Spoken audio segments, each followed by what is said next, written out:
Hello and good day, welcome to our YouTube channel, God's Promises. And today's video will be a fast, concise overview. Book of John, chapter 13. Let's get started now. John 13 is a pivotal chapter in the book of John as it begins the Last Supper discourse and highlights the love of Jesus for his disciples. The chapter starts with a significant event, the washing of the disciples' feet, and leads to Jesus foretelling his betrayal by one of his disciples.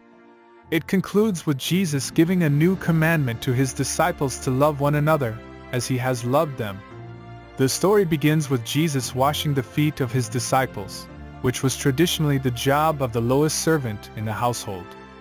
This act of service was unexpected from a leader, especially from the Son of God, and demonstrated Jesus' humility and love for his disciples. When Jesus came to Simon Peter to wash his feet, Peter was taken aback and refused, saying, "You shall never wash my feet." But Jesus responded, "Unless I wash you, you have no part with me." John 13 verse 8, this prompted Peter to request that Jesus wash his entire body, to which Jesus replied, "Those who have had a bath need only to wash their feet. Their whole body is clean." John 13 verse 10. The washing of the disciples' feet is a powerful lesson in servant leadership.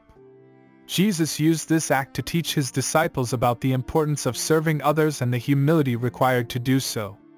Jesus modeled servant leadership by serving his disciples, and he taught them that true greatness comes from serving others.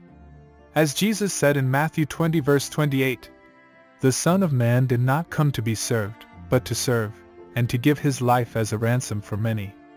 After washing their feet, Jesus revealed that one of his disciples would betray him. Jesus said, "Truly I tell you, one of you is going to betray me." John 13 verse 21, this revelation caused a stir among the disciples, and they each began to question who it could be. Even though Jesus knew that Judas Iscariot would be the one to betray him, he did not publicly name him. Instead, he gave Judas the opportunity to repent by dipping a piece of bread and offering it to him.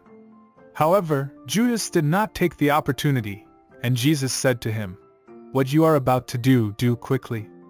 John 13 verse 27. The betrayal of Jesus by one of his disciples teaches us about the reality of sin and the consequences of our choices. Jesus was fully aware of Judas' intention to betray him, yet he still washed his feet and offered him the chance to repent. However, Judas made the choice to go through with his betrayal, leading to his own downfall.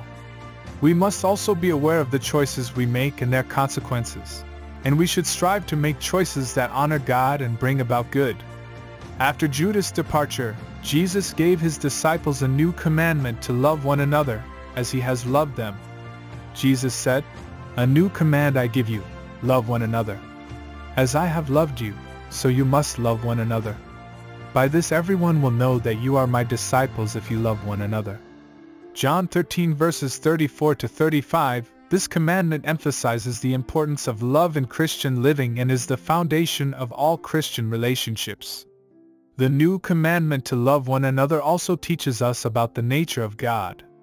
God is love, 1 John 4 verse 8, and he has demonstrated his love for us through Jesus' sacrifice on the cross. Another important lesson from this chapter is the idea of servant leadership. Jesus, as the Son of God, could have easily demanded that his disciples serve him and cater to his every need. However, he instead chose to serve his disciples by washing their feet, an act typically reserved for the lowliest of servants. This act demonstrated humility and selflessness, and it set an example for his disciples to follow. In verse 14 to 15, Jesus says, "Now that I, your Lord and teacher, have washed your feet, you also should wash one another's feet. I have set you an example that you should do as I have done for you." This call to serve others, even in lowly tasks, is a central theme in Christianity. Jesus himself embodied this through his life and teachings, and he calls on his followers to do the same.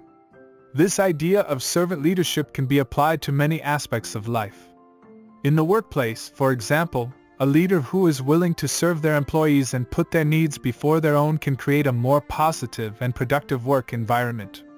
In personal relationships, Being willing to serve and sacrifice for others can strengthen bonds and deepen connections. Another lesson from John 13 is the importance of love and forgiveness. In verse 34 to 35, Jesus commands his disciples, "A new command I give you, love one another. As I have loved you, so you must love one another. By this everyone will know that you are my disciples, if you love one another." Love is a central theme in Christianity, and Jesus emphasizes that it should be the defining characteristic of his followers. Furthermore, in verse 8, Peter initially refuses to let Jesus wash his feet, feeling unworthy of such a gesture. However, Jesus tells him, "Unless I wash you, you have no part with me." This statement can be interpreted as a call for forgiveness.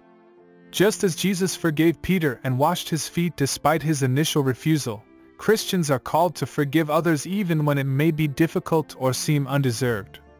In addition, the story of John 13 also teaches the importance of being humble and avoiding pride.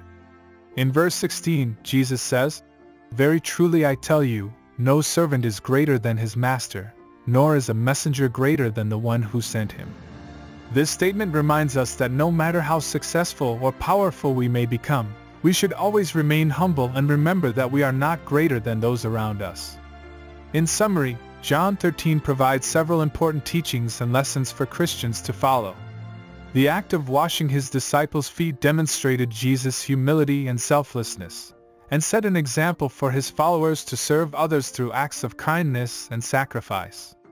Jesus' command to love one another emphasizes the importance of love and forgiveness in the Christian faith.